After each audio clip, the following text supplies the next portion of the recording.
RidiculousRobot.com presents...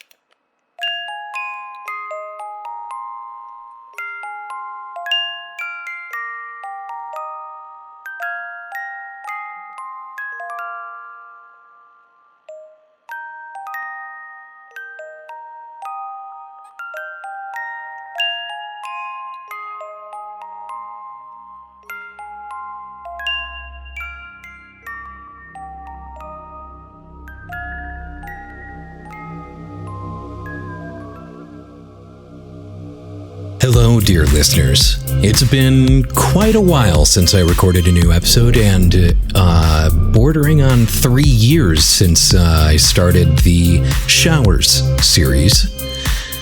So, here we finally have the conclusion to the Showers series. Nearly 3 years later. Sorry I've been so bad about updating the podcast. It's something that I keep meaning to get back to and keep coming up with excuses as to why it's not going to be good enough to continue doing. And I'm finally kind of getting over that and trying to update more frequently, as in more than once every year or two. So give it a, subscribe. Give the podcast a subscribe. And it's my intent to continue finding good creepypastas to narrate for you. All that said, all excuses aside, finally, after many years, here's The Showers, Part 5. The walls were groaning around us. The noise concentrated above me. "What is that?" asked Karen. "It sounds like something is going to Ice-cold water rained down onto me from above, instantly soaking me from head to toe. I gasped hard, taking in a deep breath and some of the liquid along with it, while my every muscle tensed up from the shock and the cold. I could taste rust, maybe iron. Before I could think about it for too long, my body acted without me, coughing and sputtering to rid my lungs of the tainted water. I fell once again to my knees. I knew exactly what hung a couple of feet above my head despite the complete lack of light, but I didn't care. I wanted nothing more than to be out of that place, but I didn't move from underneath the shower head. I looked up and let the freezing rain pour directly onto my face. I let it swallow me. If some cold water was all that this place held for me, then I really did have nothing much to fear. I heard a loud and deep rumble that seemed to emanate from within the walls around me, and Karen screamed. I heard water pour onto the ground from my left, then my right, then in front of me, then behind. Still, I sat there while my hands pruned, feeling my breath turn to ice as it left my lungs. Despite the extremity of the situation, I began to feel a calm from within me and slowly spread my arms out at my sides. The showers rained down around me, a symphony of crystal clear noise from the creaking pipes to the dull splatter of each droplet of liquid as it hit the ground fell over me. Every sound was clear and full now. The sound itself was so full that it almost illuminated the room, carving out every last nook. I took it all in. I accepted it. If this place wanted me, it could have me. I had made a pilgrimage to the place that birthed the subhuman thing that I had become over the last several years. If it wanted me back, I wasn't going to put up a fight. I could hear Karen screaming my name and telling me that we needed to get the fuck out of here. But the showers grew louder, drowning her out. This was more important. My body began to numb and my skin began to sting with every drop of water that hit it. A sense of instability, strangely like vertigo, began to overtake me.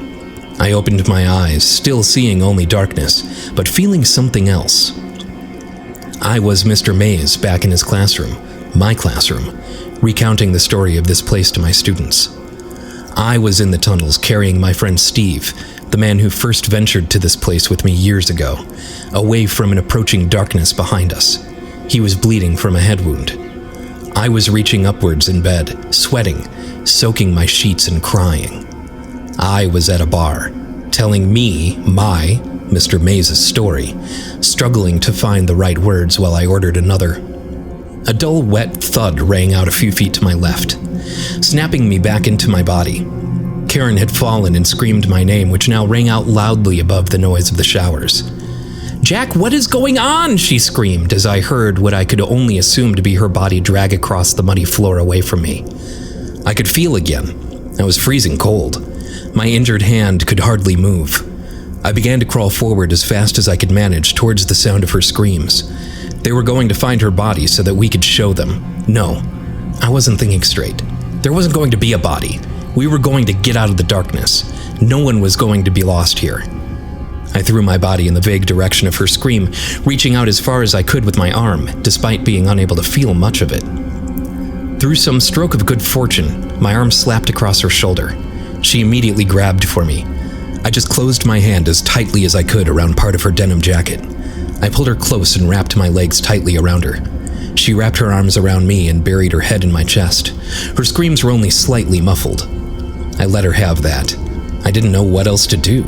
I just held her as tightly as I could and looked out into the darkness. I don't know what I was looking for. Her screams eventually turned into loud sobbing as the water pressure from the shower heads audibly died down, eventually stopping completely. We lay there together in the freezing mud for a few quiet minutes. Eventually, Karen's sobs quieted. "We need to stand up, okay?" I stuttered, frozen. I loosened the vice grip I had on her and stumbled to my feet. I didn't let myself lose contact with her for a moment. She rose to meet me and we stood as close together as possible.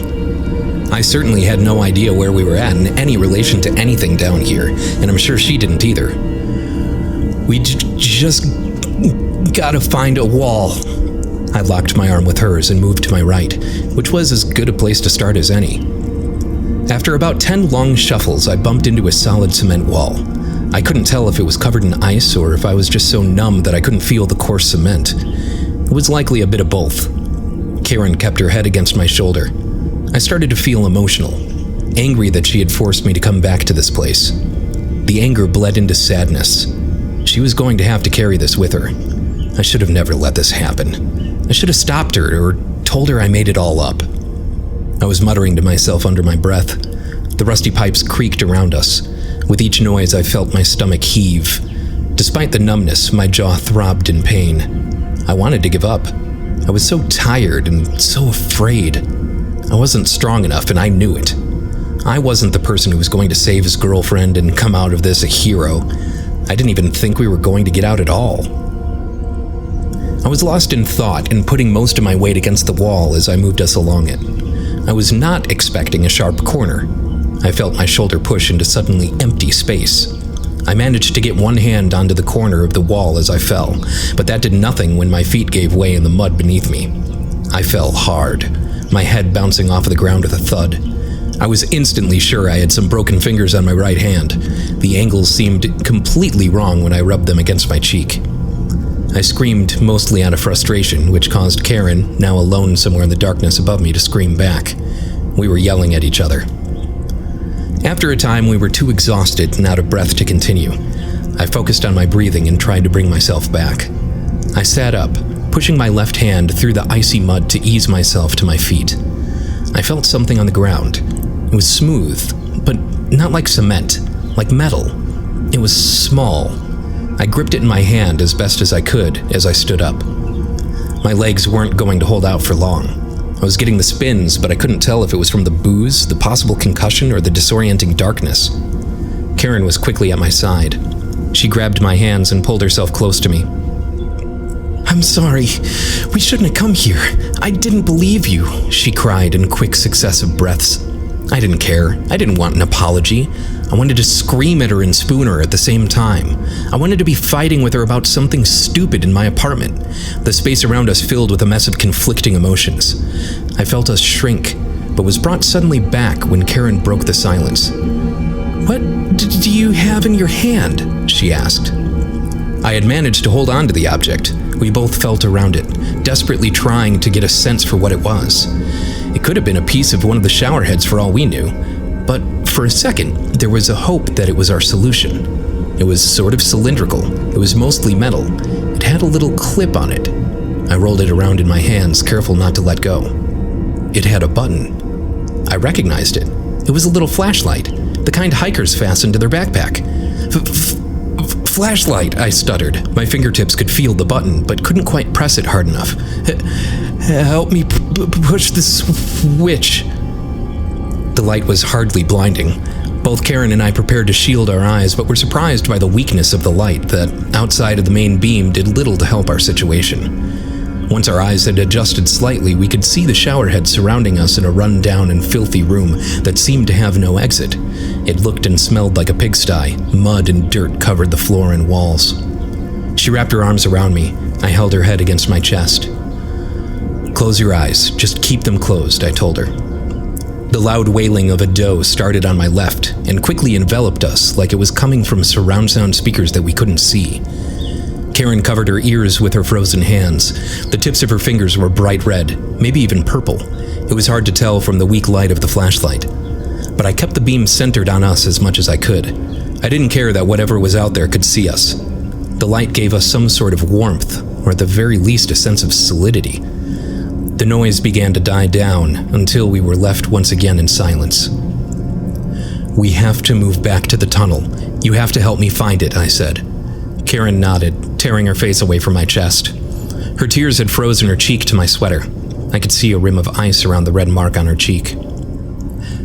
Back that way, I think, she said, pointing to our left. The light didn't do much to penetrate the darkness, but I trusted her. We began to shuffle through the mud, which was now the consistency of a slushie. It had seeped into my boots, but it didn't really matter.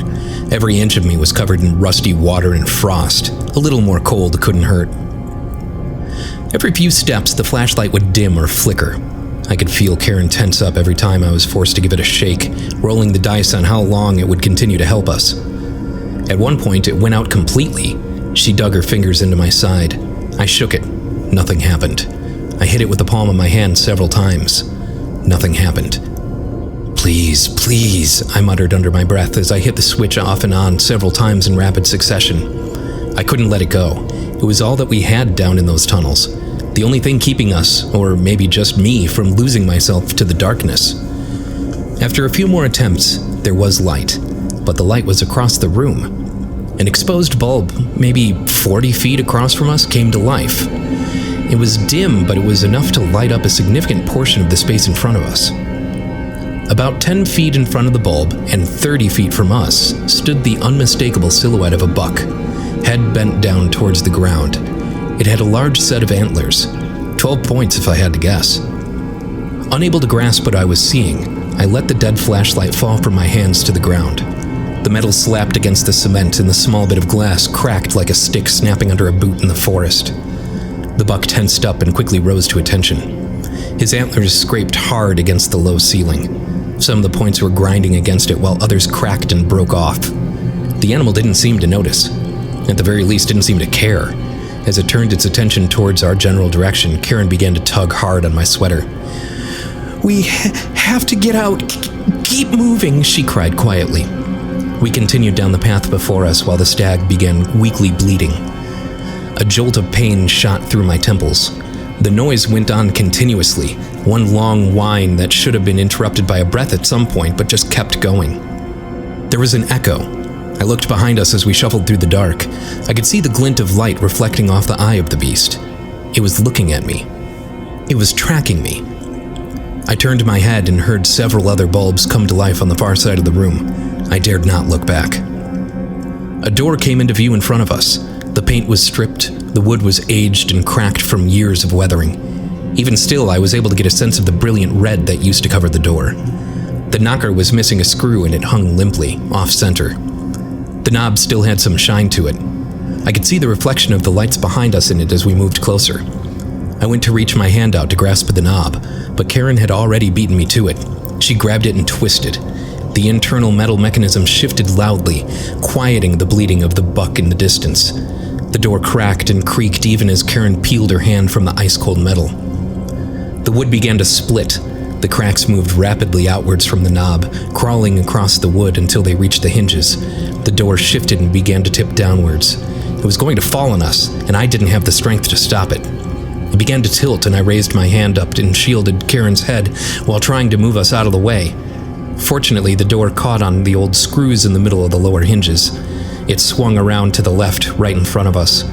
I felt the rush of cold air as it brushed within an inch of my face and slammed awkwardly into the wall. It fell to the ground with a resounding crash. Through the doorway, I could make out familiar winding tunnels. The ceiling rose and sank like a roller coaster. This seemed to be a part of some twisted design. In some places, you could find no more than 3 feet of clearance from top to bottom, but right now, there was none. The metal sheeting that held the earth at bay had given way. This couldn't be how we had gotten in. It certainly wasn't how we were getting out. "Fuck!" I screamed, exhausted. My lungs burned. My mind was still on fire. Every motion I made was out of instinct because I couldn't properly process what was happening around me. Neither of us turned around. We stood in front of the doorway staring at the caved-in tunnel that had seemingly sealed our fate. Karen tried to cry, but had nothing left in her. I couldn't blame her. I grabbed her hand and held onto it tightly as more lights flickered to life behind us. Surely if we turned around, we would be able to at least see another exit, but the uncertainty of what else we might see stopped us. I heard the hard clapping of a set of hooves on the ground somewhere behind us, then another, and another. I saw shadows of what were unmistakably humans growing smaller as they moved towards us. It was the children. I was sure of it. Even amidst the already overwhelming stench, I could smell them. Pennies and vinegar. Their robes dragged across the mud and their hair covered them, having grown down past their knees. Karen gripped my hand back. 2 shadows moved along the walls, then 5, 10, and I lost count. More bulbs came to life. The frost that had built up on the cement walls began to melt. Each new light source caused the shadows to fade more. There seemed to be antlers atop the heads of some of the children before they were drowned out completely by more light. The room was warming. One of them flickered just a couple of feet to my left. On my right, Karen's head turned upward. There, protruding several feet from the wall, was a shower head. It was old, rusty, and caked with frost. It looked fragile.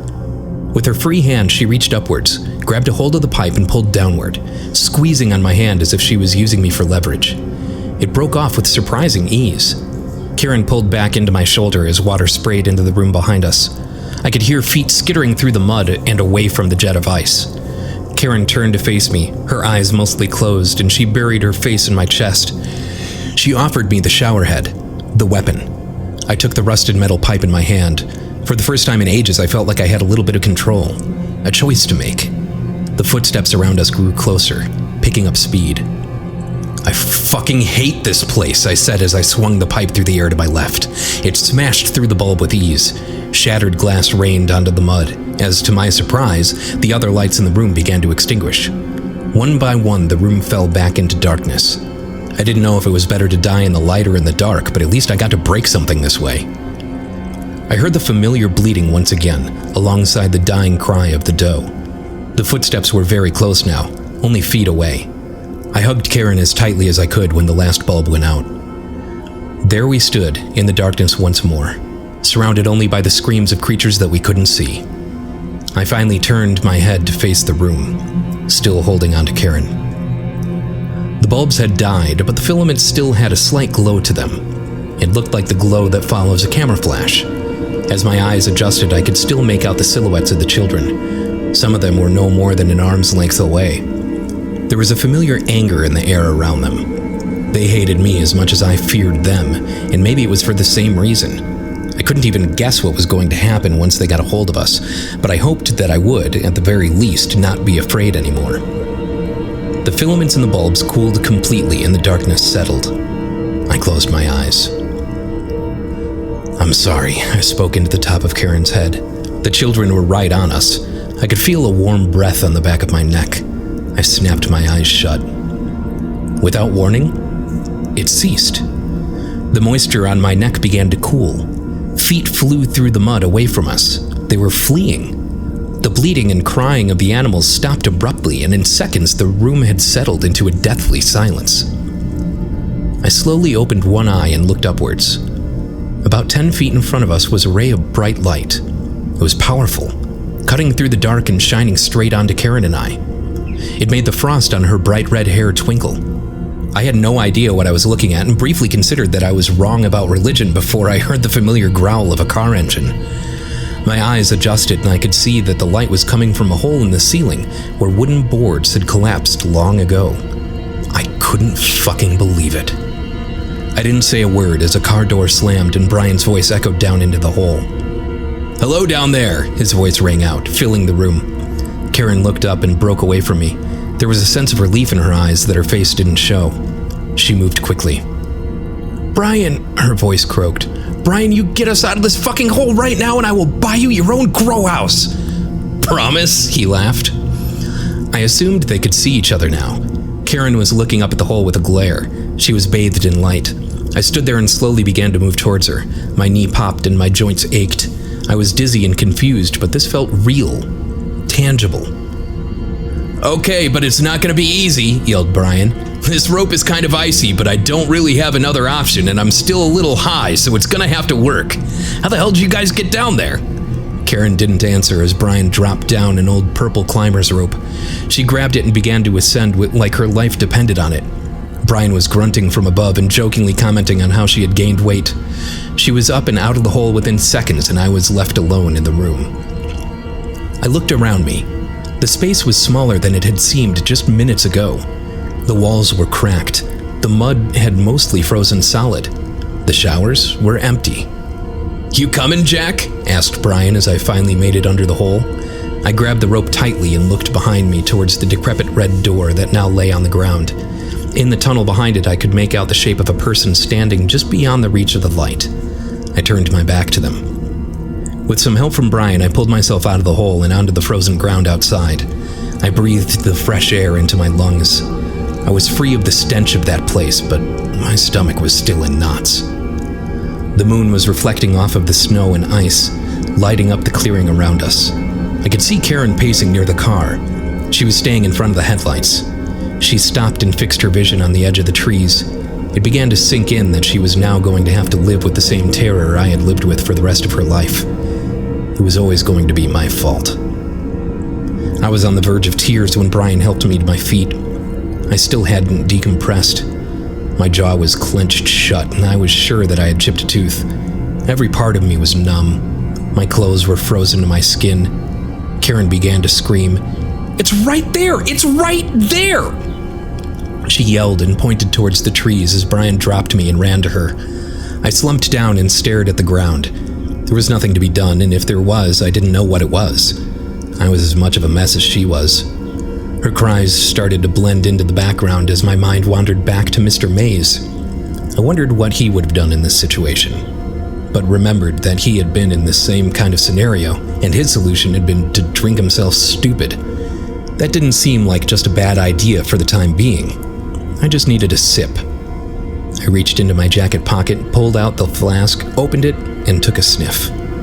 To my surprise, it burned my nostrils like gasoline. It made me nauseous. I closed it and looked behind me at the hole in the ground. I tossed the flask down into the dark. I didn't hear it hit bottom. Cheers. I stood up and walked towards Karen, whose cries were now more sporadic. She was jumping at her own shadow as a confused and stoned Brian tried to help her. "Man, what's going on?" he asked. "Make sure the car is ready to go," I told him as I passed by without eye contact. Karen saw me coming and froze. I took her hands and held them in my own. "Jack, how was it like that? How were they like that? Why was any of that?" she rambled, unsure of what she had seen and what she wanted to ask. Eventually she broke down. "It doesn't make any fucking sense. I didn't know. I didn't know. I didn't know." She bawled and I just held her there. It was all I could do.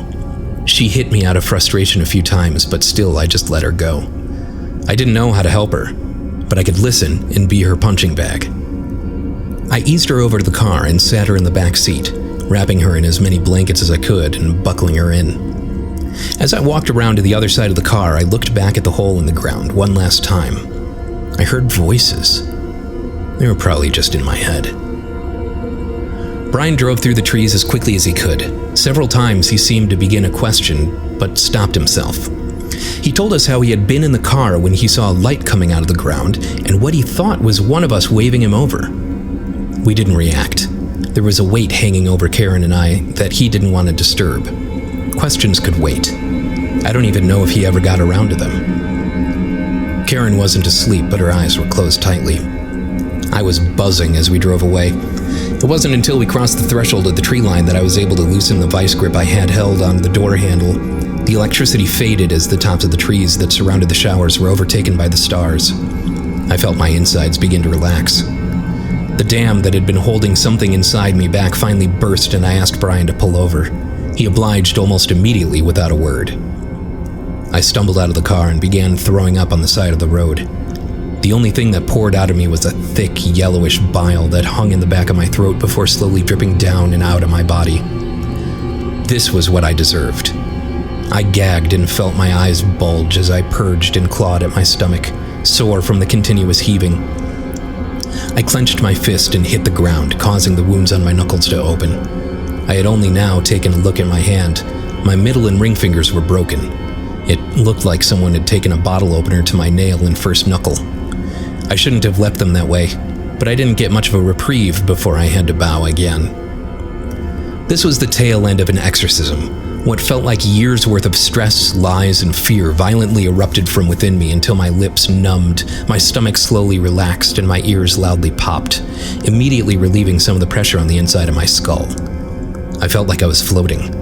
I was crying, and I knew why, but I couldn't quite isolate the thought. Everything was foreign. Everything in my brain was misfiring. I was rebooting. I had made it out.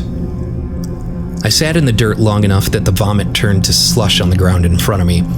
Brian stayed in the car and looked in the other direction. I think I even felt Karen's hand on my back at one point, but when I finished, she was in the car, staring anywhere else but at me. I collapsed into the vehicle, shaking and soaking wet. Brian started to drive off before I had even shut the door. I saw Karen's lip tremble several times, but she didn't say a word. I don't know how she managed that. I felt like I needed to talk about everything. I caught her looking at me only once on the drive back as we passed by the exit for Broken Bow. We forgave each other for everything that happened, though neither of us actually ever said it out loud. We didn't talk about the showers much at all. We had filled that place with what we brought there. Pain and truth about ourselves that we were using each other to hide from. The horror that we had experienced in that place was a dose of, as she had put it so many times before, perspective. It woke us up. I think we both realized, painfully sobering up over this 6-hour car ride home, the two of us looking straight out the windshield without seeing that we were better off apart. Similar to the way she had moved into my place, we never really discussed her moving out. Her things just started disappearing. We repeated the old mantra about staying friends for the next week or so, but you could practically hear it echo every time. With a soft kiss on my cheek on a Thursday afternoon, she was gone. Karen and I couldn't work because we fit too well together. We were two uniquely fucked up individuals with a penchant for flipping on a dime. It's easy to look back and long for those nights, cuddling and watching movies together on the couch. It's a lot harder to remember reality. The night that we watched Llewyn Davis, and she convinced me to return to the showers, for example, was not as serene as I implied. I remember that I had gotten extremely irritated that she had picked that movie because we had watched it the month before and felt a deep resentment towards her that almost pushed me to apathy. All this because of a fucking movie. Before that, Karen had called me a stupid fuckhead because I hadn't cleaned the cat's litter box. That was every night. A perfect couple and a perpetual potential domestic dispute rolled into one. Our solution was to rinse it all down and repeat.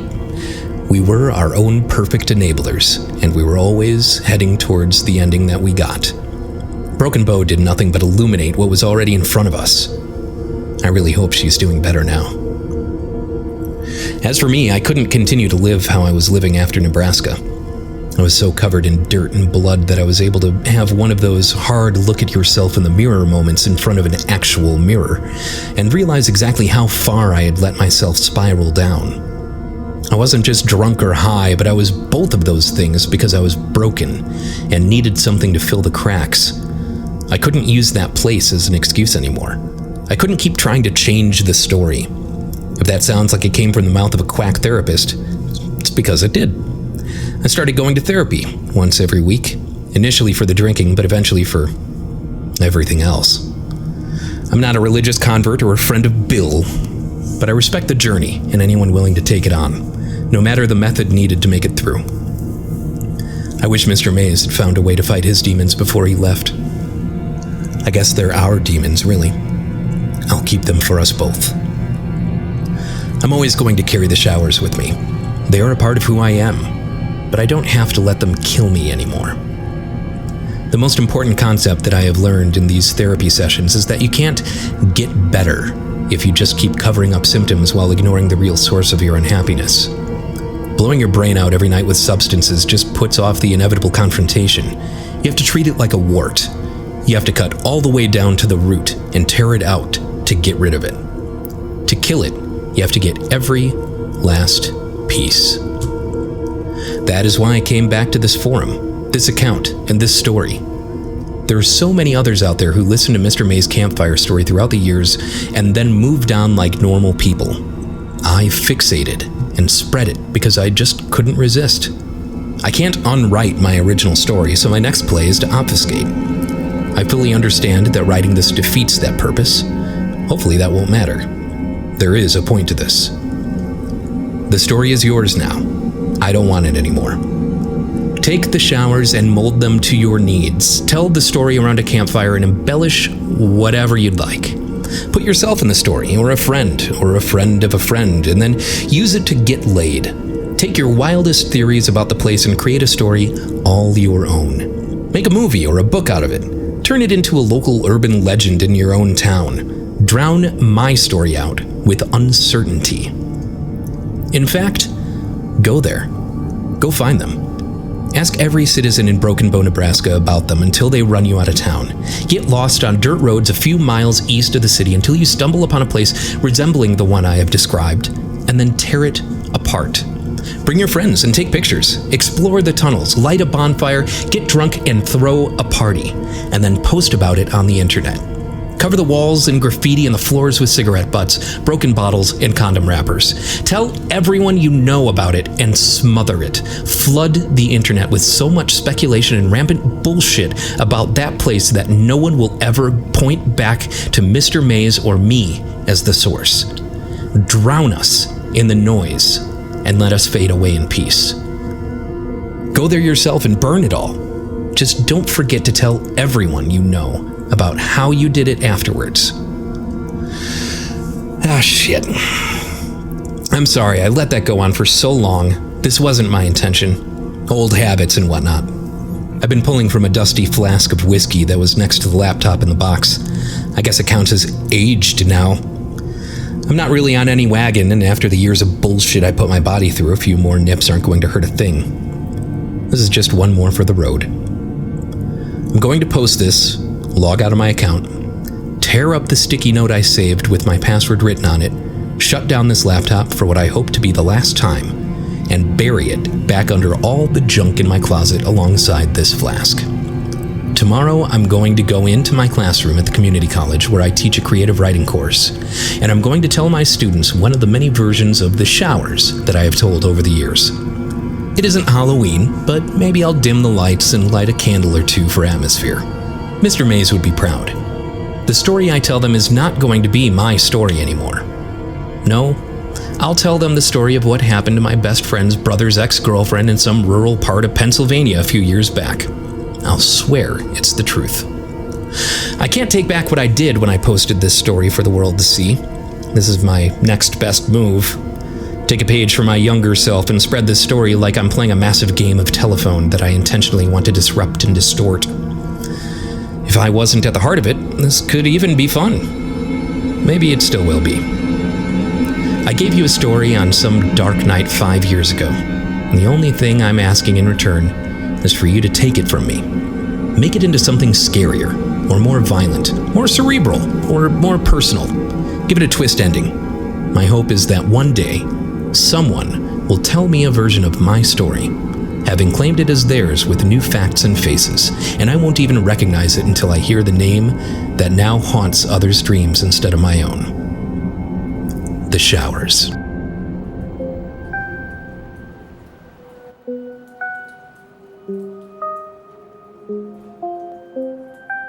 You've just listened to The Showers Part 5 by Dylan Sindelar. Our intro and outro music, as always, is Coffin by Modem. And the ambient background music is Red Space by Thomas Prislak Jr. Of course, I do plan on recording more episodes, so be sure to subscribe wherever you get your podcasts, be it Spotify, YouTube, or wherever. We're probably there. Otherwise, you can go to creepypodsta.com or toplessrobot.com, who is hosting our podcast. Also, if you have any suggestions for stories that you would like narrated on Creepypodsta, be sure to email pasta@creepypodsta.com. Thank you, everybody, for listening, and sleep tight.